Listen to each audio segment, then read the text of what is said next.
Mao Zedong lived 10,000 years. In 1966, Mao Zedong had a problem. The Chinese leader, who had led a peasant army to victory in the Chinese Civil War and established the Communist People's Republic of China in 1949, was getting old. Worse, his radical policies had devastated the country and triggered the deadliest famine known to human history. By the early 1960s, Mao's once great influence and public presence were at an all-time low. And there were rumors that he was dying, or even dead already. He needed to find a way to seal his legacy as the face of Chinese communism, and a new revolution to lead. It started in a river.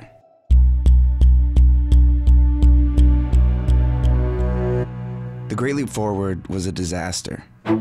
It was Mao's 1958 plan to quickly industrialize China by working its massive peasant population non-stop. He promises to transform the People's Republic into an instant paradise through the sheer force of numbers. Forcing workers in the countryside to farm crops on government-run communes, and millions more to manufacture crude steel in homemade blast furnaces. And even though Mao told the world that the plan was succeeding, everywhere the communists report, production records are being broken. The truth was much more desperate. They flood the fields, exhaust the soil, and farm production, instead of going up, goes down. The Chinese people were being forced to work tirelessly on land they once owned themselves, and they were starting to lose morale. And despite reports of widespread famine with millions of people starving to death, Mao kept production quotas high. The pace grows more frantic. Ceaselessly without rest, one observer writes, the countryside is in convulsion. Mao's Great Leap Forward ended in 1962. By that time, somewhere between 23 and 55 million people had died in the famine. Over in the Soviet Union, a different political upheaval was happening. Soviet leader Joseph Stalin, who Mao modeled himself after, was dead. And Mao watched as Nikita Khrushchev, Stalin's successor, implemented a period known as de-Stalinization, where Khrushchev set out to reverse many of Stalin's policies and dismantle the personality cult that had formed around him. Mao saw his own legacy potentially suffering the same fate. His communist revolution was long over, and his ideas weren't taken as seriously after the disaster of the Great Leap Forward. It was starting to look like Mao's place in the pantheon of powerful communist figures, like Vladimir Lenin and Karl Marx, was in peril. This is where the river comes in. Mao had a reputation for being a strong swimmer, and even used it as a symbol of his ideology.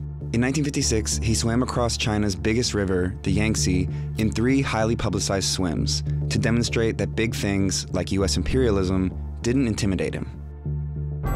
10 years later, Mao took on the Yangtze again to dispel rumors of his failing health, this time with cheering crowds swimming alongside him. He brought his personal photographer, who snapped this photo of the aging dictator in the river, and another one showing Mao waving to his fellow swimmers with the landmark Wuhan Yangtze River Bridge behind him, an iconic architectural achievement of the communist government and proof that he was at the Yangtze. The swim made the front page of China's state newspaper, reporting that Mao swam around 15 kilometers, a little more than 9 miles, in a span of 65 minutes, which meant the 72-year-old would have shattered world speed records. A lot of people outside of China laughed at the outlandish story, but some saw the swim for what it was, a sinister sign, pointing out that Mao's swims from a decade earlier preceded the catastrophic Great Leap Forward. Experts feared that Mao was on the verge of kicking off another disastrous period of turmoil in China. They were right. 2 months before the swim, Mao had announced the beginning of his Great Proletarian Cultural Revolution, a call to hunt down and eliminate the bourgeoisie who had sneaked into the party, basically to purge the government of anyone who strayed from principles of Maoism. And it kicked into high gear after his historic swim, which prompted a craze for swimming in China, but more importantly, a craze for Mao, especially among the group that Mao wanted to influence the most, China's youth.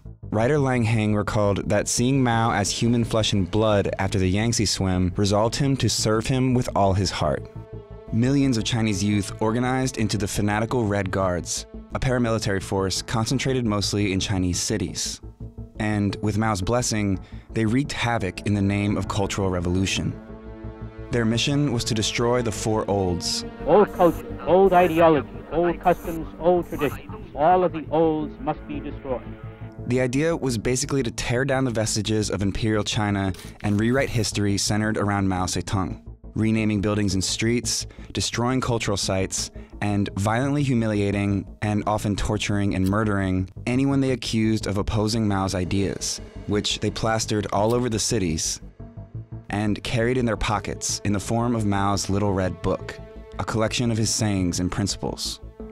And although the violent Red Guards were basically dissolved by 1969, the Cultural Revolution is considered to have continued until Mao's death in 1976, ending a decade of destruction that had elevated the leader to godlike levels and resulted in over 1 million people dead.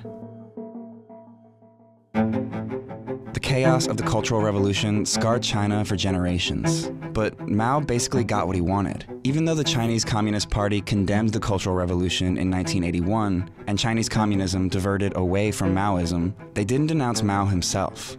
The Cultural Revolution solidified Mao's cult of personality, and that influence has lasted.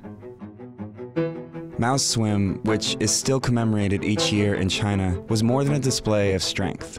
It was a message to get behind Mao as he began his last revolution.